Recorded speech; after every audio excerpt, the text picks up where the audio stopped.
देशभरात गाजलेल्या विविध आर्थिक घोटाळ्यावर प्रकाश टाकण्याचे काम आर्थिक गुन्हेगारीचे अंतरंग या पुस्तकाच्या माध्यमातून करणारी सोलापूरची सुकन्या लेखिका डॉक्टर अपूर्वा जोशी यांची प्रकट मुलाखत नाशिक विभाग लाचलुचपत प्रतिबंधक विभागाच्या अधीक्षक शर्मिष्ठा वालावलकर घेणार असून शनिवार दिनांक 29 जून रोजी लोकमान्य टिळक सभागृह हॅम्फी थिएटरमध्ये सायंकाळी 6:30 वाजता हा कार्यक्रम होणार असल्याची माहिती महाराष्ट्र साहित्य परिषद शाखा दक्षिण सोलापूरच्या अध्यक्षा रेणुका महागावकर आणि कार्याध्यक्ष प्रशांत बडवे यांनी दिली।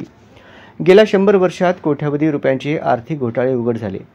हे आर्थिक घोटाळे कसे झाले आणि त्यावर नियंत्रण आणण्यासाठी काय उपाययोजना केली पाहिजे याचा सखोल अभ्यास आपल्या पुस्तकाच्या रूपाने मांडणाऱ्या सोलापूरची कन्या डॉक्टर अपूर्वा प्रदीप जोशी यांचे आर्थिक गुन्हेगारीचे अंतरंग नावाचे पुस्तक प्रकाशित झाले होते। त्या पुस्तकाला महाराष्ट्र साहित्य परिषदेचा पुरस्कारही मिळाला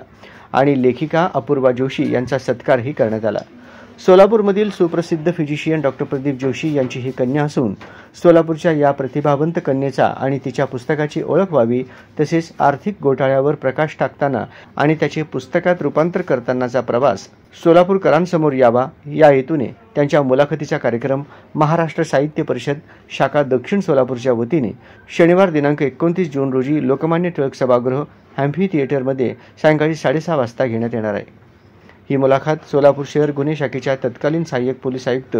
ज्यांनी शहरातील अनेक आर्थिक घोटाळ्याचा सखोल अभ्यास केला आणि सध्या नाशिक विभागाच्या लाचलुचपत प्रतिबंधक विभागात पोलीस अधीक्षक म्हणून कार्यरत असलेल्या शर्मिष्ठा घारगे वालावलकर यांच्याकडून घेतली जाणार आहे।